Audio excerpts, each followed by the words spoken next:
भगवान के सभी भक्तों को कोटि कोटि अभिवादन। राधे राधे, जय श्री कृष्ण। आइए बंधुओं, श्रवण करते हैं निर्जला एकादशी की पावन कथा। एक बार भीमसेन भगवान कृष्णद्वैपायन व्यास जी महाराज से कहने लगे, हे पितामह, मेरे परिवार के सभी सदस्य एकादशी का व्रत रखते हैं। मेरी माता कुंती, द्रौपदी, अर्जुन इत्यादि मेरे सभी भाई एकादशी का व्रत करते हैं और उस दिन मुझे भी अन्न खाने का मना करते हैं। किंतु हे देव, मेरे भीतर क्षुधा अग्नि इतनी प्रज्वलित होती है कि मैं एक प्रहर भी भूखा नहीं रह सकता। अतः मुझसे यह व्रत हो ही नहीं सकता। मेरे लिए कुछ अन्य विधान हो तो आप मुझे कृपा करके बताइए।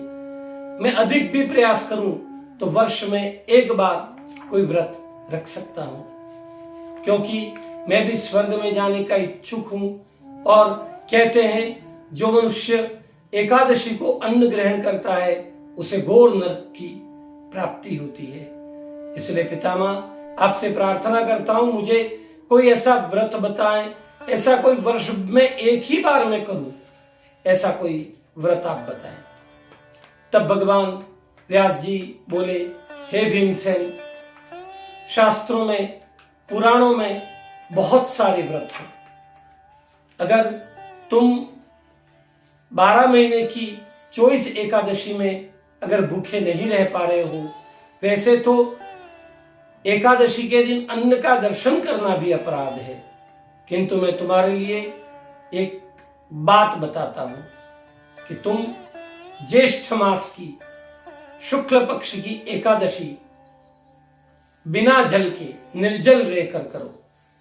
ऐसा करने से तुमको 12 महीने की 24 एकादशी का फल प्राप्त हो जाएगा। ध्यान रहे, उस व्रत में किसी भी परिस्थिति में जल मुख में न जाए। केवल स्नान के लिए और आचमन मात्र के लिए छूट दी गई है।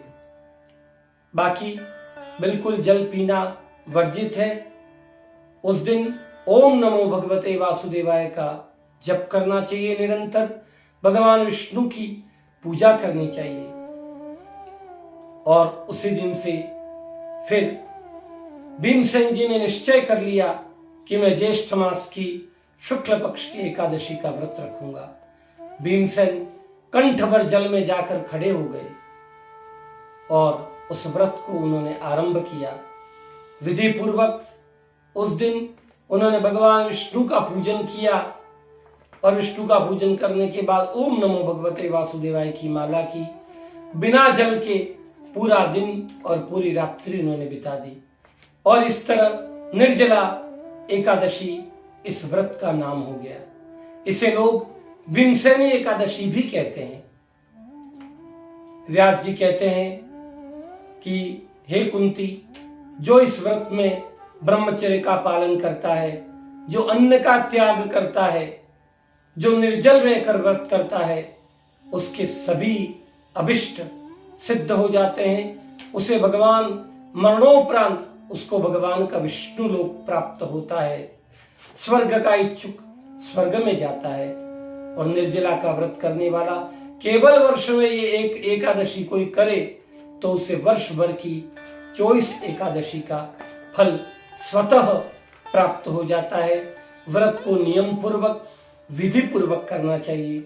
नियम यही है, प्रातः जल्दी जगें, सूर्योदय से पूर्व जगें, स्नान करके भगवान का, विष्णु भगवान का विधि विधान से पूजन करें, ओम नमो भगवते वासुदेवाय का जप करें, भागवत महापुराण इत्यादि विष्णु ग्रंथों का अध्ययन करें, वाचन करें, भगवान की कथाओं का श्रवण करें। इस तरह बिना जल पिए पूरा दिन और पूरी रात्रि आपको व्यतीत करनी है। और द्वादशी की सुबह जल्दी जगना है, स्नान करके पुनः भगवान विष्णु की आराधना करनी है और फिर आप उस व्रत का पारणा कर सकते हैं। आप तुलसी पत्र लेकर और जल लेकर उस व्रत का पारणा करें और दिन में 12 बजे बाद आप अन्न ग्रहण करें।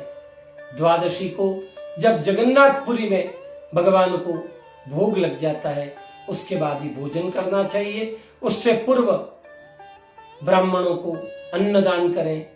शास्त्र में तो वर्णित है कि अन्न के साथ सुवर्ण का भी दान करना चाहिए। अन्न, सुवर्ण, वस्त्रों का दान करें, गैया का दान करें। ऐसा करने से करोड़ों वर्षों तक आपके पितृ वैकुंठ में वास करेंगे और आप विष्णुलोक के पात्र हो जाएंगे। राधे राधे। जय श्री कृष्ण।